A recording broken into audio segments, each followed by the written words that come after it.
Hello, welcome to the very first episode of the Stronger Without podcast. My name is Adam Hugill, and this is the first of what I hope to be many episodes of Stronger Without, where I'm going to be discussing why we are so distracted, why in this very connected world we find ourselves really constantly lacking in purpose. There seems to be a lot of people just generally not satisfied with life. We seem to have added constantly things to our life, be it technology, be it substances, be it maybe relationships that no longer serve us. And I don't think it's great for society. That's really what started and driven this. I'm going to, today, in this very first episode, talk a little bit about my journey and why I'm starting this podcast and a little bit of who this is for. And I think we might be best to start there. Start with the who this is for. So really, I've got this focused at men initially. I say that, but it does cover everybody, a lot of these issues. But I say men really because a lot of the issues I'm going to be focusing on are really focused on my own life. And in the future, I'm going to be interviewing guests and looking really at the things that we can remove to be stronger without. That's really the whole focus of this. I'm going to share a little bit about my journey and why I am where I am and why I'm talking to you now and presenting it in podcast form. So let's go into a little bit of my backstory. I'm going to start at the beginning, always the best way here. So I am from the UK.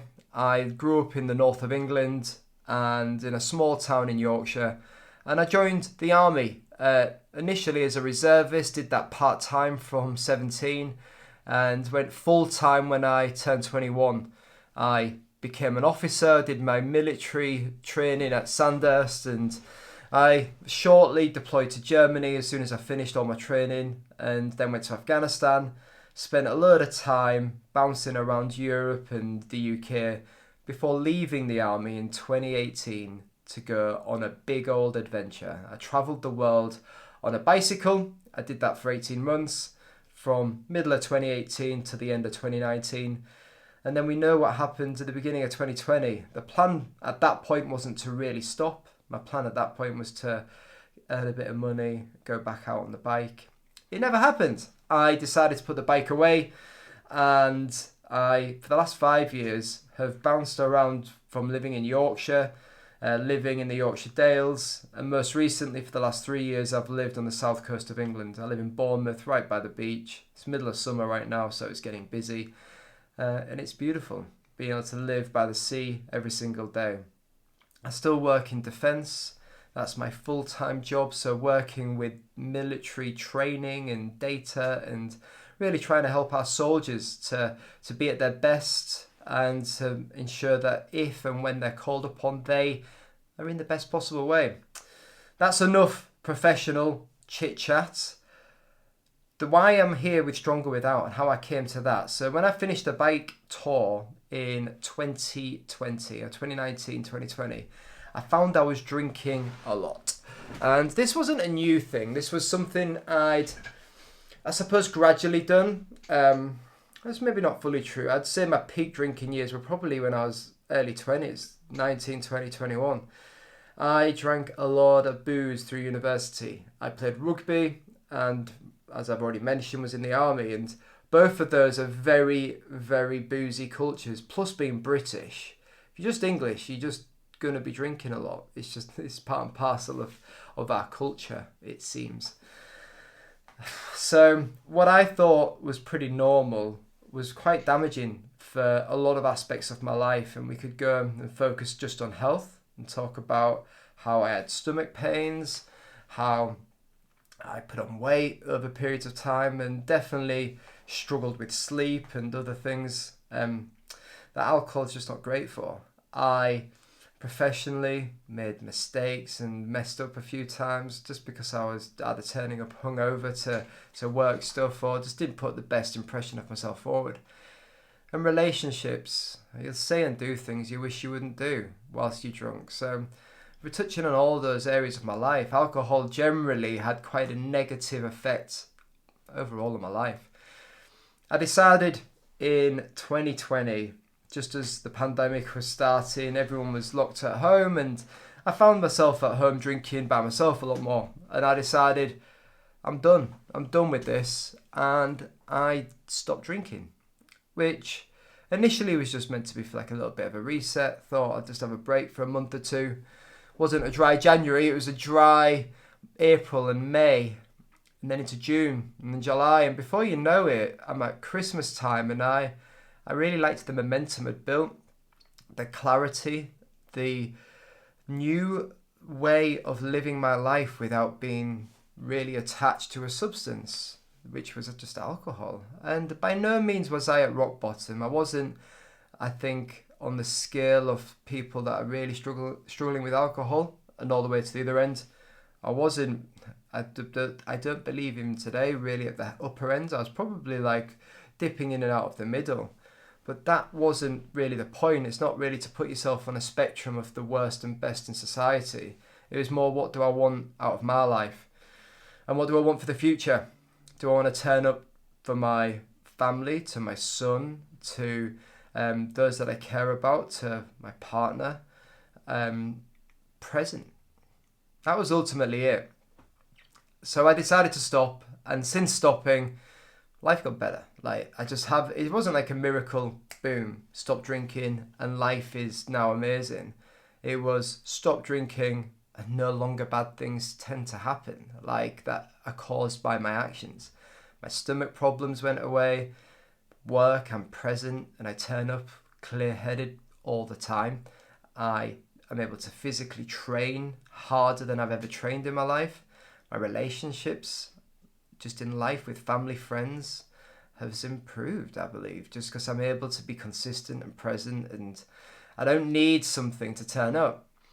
And I'm lucky in lots of ways that I've got friends that accept that I don't need to drink to be with them. I think a lot of that's by design. A lot of my friends these days also don't drink. Some of my oldest friends that used to drink a lot with me also started to stop drinking on their own journeys, which it leads me to this next part. So Stronger Without isn't just about stopping drinking.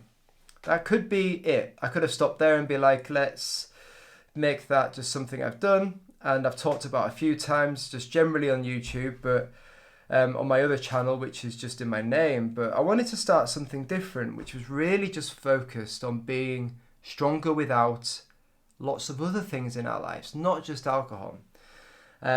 So I started looking at the other things that I felt were distracting and maybe pulling from my attention or making me feel happy.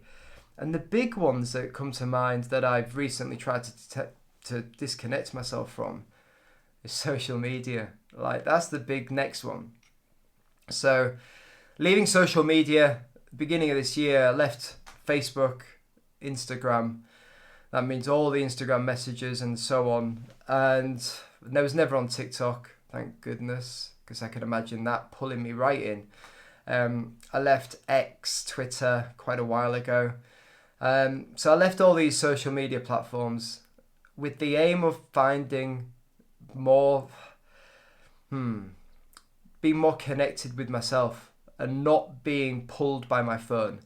My phone is, I think, the biggest distraction that I have in my own life. And when I speak to other people, I think there's a real agreement from a lot of people that the phones control a lot of their time. People, as I walk down the street, I just see it. People constantly nearly bumping into me because they're always picking up their phone and they're just like stuck in it. Since deleting all my profiles on those social media apps that I mentioned, I found myself with just more time and less bothered about, I suppose, what random people think about me. I've had more time to be able to create, so I've gone pretty full focused on YouTube and I've started making Stronger Without content here.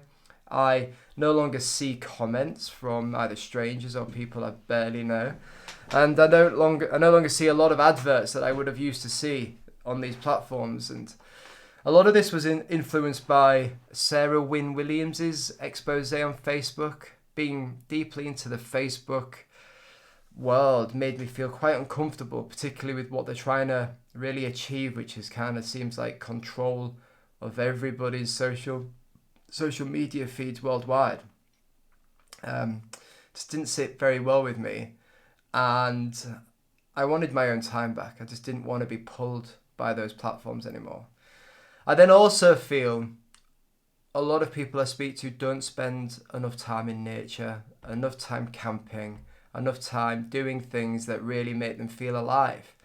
So I decided to not just focus on building, I suppose, a platform where I talk about these things, but trying to turn this online, now a podcast, YouTube channel, into something real. And I've started hosting events. My first event ran a couple of weeks ago in the Brecon Beacons in South Wales. I had 9 men join me to go walk up hills, to go cold water dip, camping, campfires. Really simple weekend. And hosted this for free, a free event, which there's pros and cons to that. 3 people on the day didn't turn up. I tried to limit it to 9 people. But by making it free, some people don't value it as well. So I think in the future, I may look to just effectively charge a pretty nominal fee just for the camping and organise that. But it's really not about the making money. It's more people committing to turning up to something which is going to add a lot of value to themselves and to the other people that come around them. So that's really been the focus here for the last couple of months. I really do believe men, especially today, just don't have an outlet to get together and spend time in groups. I think being able to go into the hills and go walking is just a really simple way to do that. And a lot of people are just distracted constantly by their phones or feel the need to perform by going out drinking. And that's really the focus and the emphasis here. So I'm going to be touching on lots of different topics that can be linked to these areas, but ultimately it's building connection, it's building clarity and structure, all in our life through all these different means. And that can mean lots of different things to different people. Something I'm also looking to build is a coaching offer individually. So working with people one-on-one, focused with me, working with you for at least 3 months to build on all of these areas. So I've, as I've mentioned, been a military officer, leading people in really high pressure environments for over a decade. I went off and did a big old adventure where I was by myself and built a load of resilience and planning and adventure doing that. And then in the last 5 years working in business, leading teams and working internationally, and more recently working in quite high value sales, working with big customers and delivering really challenging problems and challenges and trying to solve that. So if you are looking to work with someone that you can have on your side one-on-one, you want to build that clarity, structure and purpose throughout your own life, and you want to disconnect, be it from social media, from alcohol, from your phone, or from relationships that no longer serve you, it's something that I'm really excited to be offering. And I'll put links to all of these offers, to be the live events, be it to one-on-one coaching, on the description to this podcast. The next few episodes I'm going to be releasing are all really going to be focused on the different pillars of Stronger Without. I'm going to be focusing on the things I found having done this and my own experiences. And in the future, I want to interview people that have gone on a similar journey, people with different life experiences and perspectives to myself, and really explore what makes our life stronger. Is it removing these things, which I inherently believe at this moment? I believe happiness is like a baseline, and that we all have from day one. We all are generally happy, but by adding lots of these things that we think are going to be positive, in fact have a negative effect. So in order to have this contentment, we need to remove things from our life to come back to this baseline. It seems quite obvious that generally as children we're born and we're happy before we've got all the pressures of life added onto us. But those pressures of life, they're not going anywhere. They're not suddenly going to be able to just be removed, but the way we frame them and the way that we tackle them by either adding or removing things in our life. I think that's possible. So that's going to be the focus of Stronger Without. And I really hope that people will gain benefit from both listening to this, the audio or video version of this podcast. It's going to be posted both on all of the podcast platforms if you're listening to this in audio form. But there's also going to be the video version, which will be over on YouTube and a lot of the podcasting apps as well. This is a new venture. I don't know where this is going to lead, but with all of these things, you've got to start with episode 1.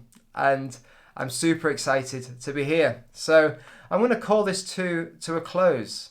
And I look forward to welcoming you for our next episode, where we're going to be talking in particular about the 4 pillars of Stronger Without and what that will mean moving forward. So I'm Adam Hugill, and this is Stronger Without, and I'll see you on the next episode.